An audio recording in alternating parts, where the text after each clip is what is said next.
Those are some of the headlines. This is Democracy Now!, democracynow.org, The War and Peace Report. I'm Amy Goodman.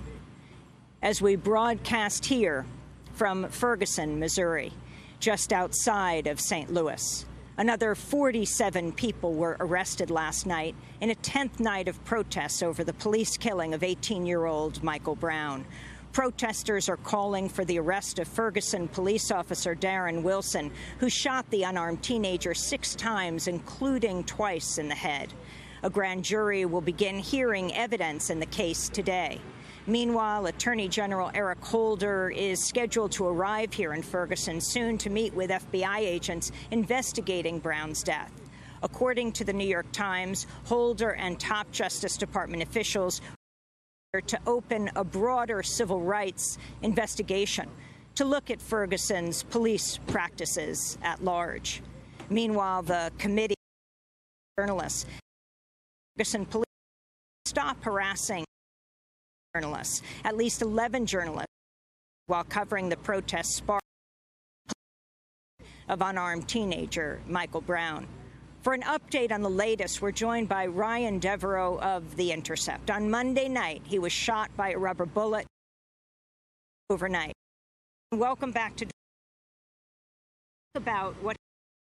First, start with last night. Well, last night, Amy, again, protesters took to the streets here in Ferguson on the main sort of thoroughfare where people have been gathered in 10 days. West Florissant. People last night basically marching in circles around the area, chanting, protesting over the killing of Michael Brown. For the vast majority of the night, it was peaceful. People were enjoying the opportunity to protest, so they had police on either sides of them, heavily armed, militarized police.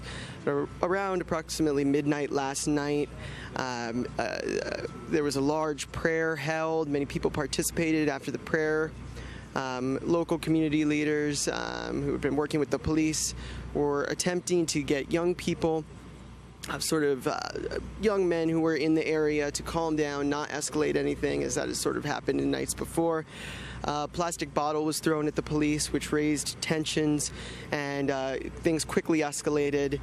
There was a lot of shouting back and forth. Police were issuing orders to media to disperse, and eventually the authorities began pushing the crowd of media and demonstrators back and back and back. People were backpedaling, their hands in the air, chanting, "Hands up, don't shoot," the refrain that we've heard again and again as protests continue throughout Ferguson.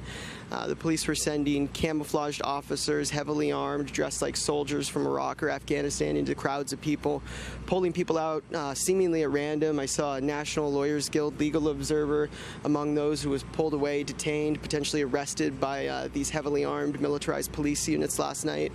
It was a chaotic situation, tense at many moments. Police dogs were barking. There was a chopper overhead. People were screaming. People were terrified.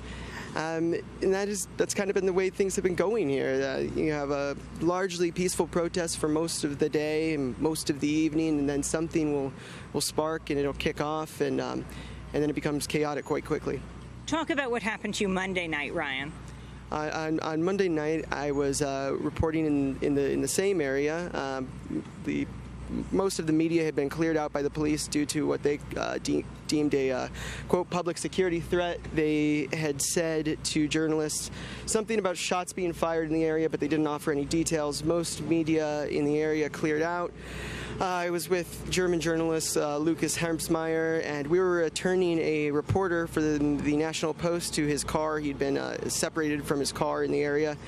And we were in the neighborhood where clashes have happened throughout the last week and a half, and dropped off the reporter as we were trying to find a way to this command center, actually where we are right now, where the police had directed media to go. I heard over a loudspeaker an announcement that this is your final warning.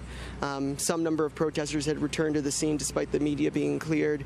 I immediately pulled the car over and parked. Having heard that this is your last warning, my first instinct was to check out what was going to happen. I found about 24 protesters on one side of Florissant Avenue. They had a megaphone. They were taunting the police. The garbage can was set on fire. Some street posts were removed from the ground. On the other side of the street, a separate group of protesters were sort of decrying what the first group was doing, saying this is not helping issues. I crossed the street to interview a young woman who was quite vocal on that side, and as I was beginning to ask her questions, police began firing tear gas canisters in our direction. We moved onto a parallel street in a residential neighborhood.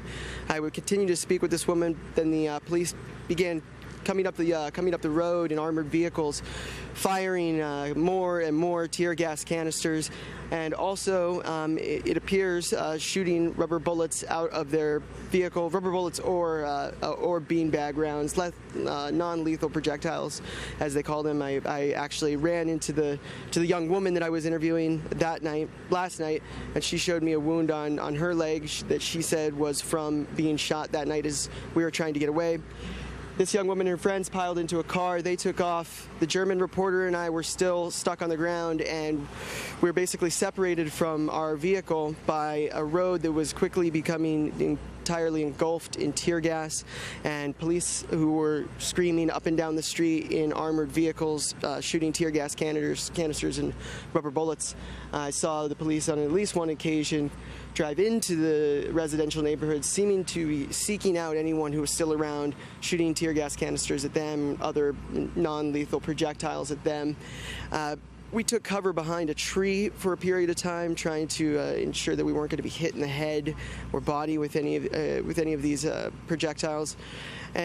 At one point, we decided that the safest option for us was to walk north on this residential street parallel to the main thoroughfare, Florissant Avenue, and try to get past the cloud, cross the street, and back over to our car.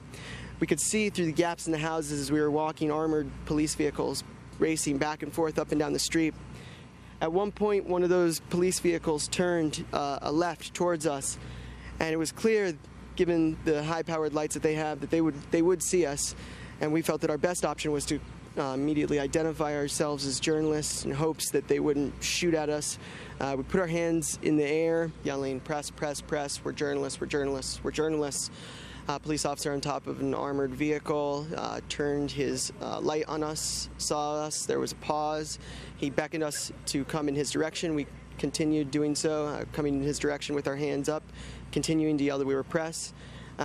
We took a right at the corner where this armored vehicle was parked and continued towards West Florissant Avenue, towards another armored vehicle where several heavily armed police officers had their rifles trained on us.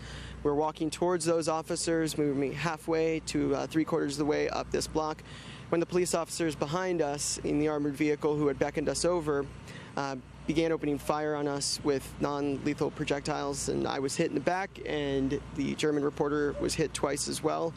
At this point, we realized that the police were willing to shoot at us, and we had several similarly armed officers with their guns trained on us directly in front of us, and every reason to believe that those officers at any moment would open fire. The fear was that some of them might not be using non-lethal rounds.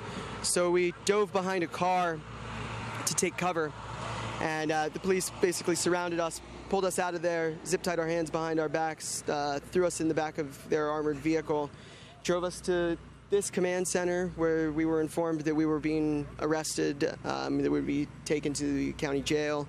Unclear as to why or for what charges. We repeatedly identified ourselves as journalists. They asked us why we were out. I told them the same reason that they were out, that we had a job to do, that as journalists it's our job to be out here. They took us to the jail, and we were held for approximately 8 hours. The closest we got to an explanation for our detention was they told us we were being charged with refusal to disperse. I was released yesterday morning, and I'm continuing to report. And who else was in the jail where you were? So there were at least 24 or so young men that we were speaking to throughout the course of the night that we saw come in. The police initially said that 31 people were arrested over the course of that night, but as it turns out, according to NBC News, the number was much higher than that, significantly higher. These young men were a lot of young men from the community, young African-American men who've been demonstrating for days now, frustrated with not just the killing of Michael Brown, but the general treatment of members of their community by the police. Ryan Devereaux, I want to turn to the clip of Ron Johnson, who is the highway security captain who was put in charge of security here in Ferguson, talking about the arresting of journalists. I'm going to tell you, in the midst of chaos, when officers are running around, we're not sure who's a journalist and who's not.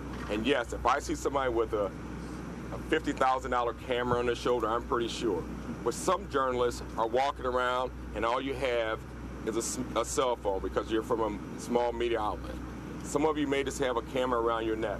So yes, we may take some of you into custody, but when we do take you into custody and we have found out that you're a journalist, we have taken the proper action. But in the midst of it, we cannot, in the midst of chaos, and trying to move people on, we have to be safe. That was Captain Ron Johnson, Ryan Devereaux, a $50,000 camera, and he pretty much knows you're a journalist. Yeah, that seems like a pretty ridiculous request of journalists. The vast majority of us are not out here walking around with $50,000 cameras. That's just not the way media works anymore. And he also said that, you know, once a person has identified themselves as a journalist, then the authorities will make every effort to make sure that they are released. That was not the case for us. In the case of our arrest, we identified ourselves immediately, and then we were shot in the back by police officers. And how did it compare to last night, the treatment of people in the street? Last night was an interesting night because there were so many media out. There was so much media. There was a really heavy media presence on the street on West Florissant Avenue, and the police were repeatedly requesting the media to move to this designated area. Very unclear as to why, and the media was standing its ground and sort of refusing to separate itself from the crowd of demonstrators that were there for quite some time. Eventually, the police did manage to get everyone to start moving, and with all of these cameras on them, the police officers still continued to sort of surge into the crowd and pluck people out, and in some really disturbing and violent ways. I wanted to play for a moment President Obama. It was on Thursday, last Thursday, when he criticized the Ferguson Police Department for its treatment of journalists. There is never an excuse for violence against police or for those who would use this tragedy as a cover for vandalism or looting. There's also no excuse for police to use excessive force against peaceful protests or to throw protesters in jail for lawfully exercising their First Amendment rights. And here in the United States of America, police should not be bullying or arresting journalists who are just trying to do their jobs and report to the American people on what they see on the ground. That's President Obama, Ryan Devereaux, his comment about journalists. Well, it's interesting to hear this administration talking about journalists in that way, because we're talking about an administration that's cracked down on whistleblowers and sources and journalists in an unprecedented way, far more aggressive than any and all administrations before combined. I mean, it's refreshing to hear, but we would like to see those sort of concerns extended not just to journalists who are covering protests, but also journalists who are covering important national security stories that require dealing with confidential sources. James Risen says that President Obama has cracked down, is the worst president when it comes to crack down on journalists. Just recently said that's the New York Times reporter who was having his own news conference right about the time that President Obama was talking about Ferguson's treatment of journalists on Thursday.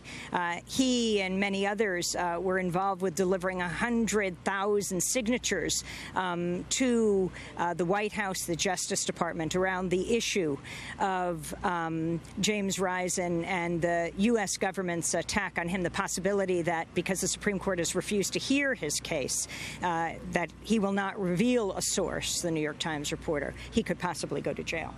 Well, if anyone knows about this administration's crackdown on journalists and sources, it's James Risen. He's one of the world's probably most important investigative journalists, and he has felt the full force of this administration and its sort of efforts to go after those who receive sort of leaks that are not sanctioned by the administration, not sanctioned by the White House. Our media is awash in national security leaks, but oftentimes they're leaks that paint the administration or the White House in a favorable light. There's no crackdown on the journalists who are reporting from those sources, but when people like James Risen come out with stories that detail real problems in the national security state, the administration goes after them, and it's a serious problem. Well, Ryan Devereaux, I want to thank you very much for being with us. Ryan Devereaux is a reporter with The Intercept, was arrested on Monday night. And even as I say goodbye to you, one last question, how this compares to your experience of Occupy, which you covered extensively when you were working at Democracy Now!, the Occupy movement in New York. Well, the police here in Ferguson, unlike the NYPD, they come out dressed as sort of stormtroopers in full military gear, and it doesn't seem to be the case that they have the experience working with large crowds that the NYPD does. They almost managed to make the NYPD, which detained hundreds and hundreds of people over the course of Occupy, pepper sprayed people, beat protesters. The police here almost make the NYPD look good in their sort of handling of crowds.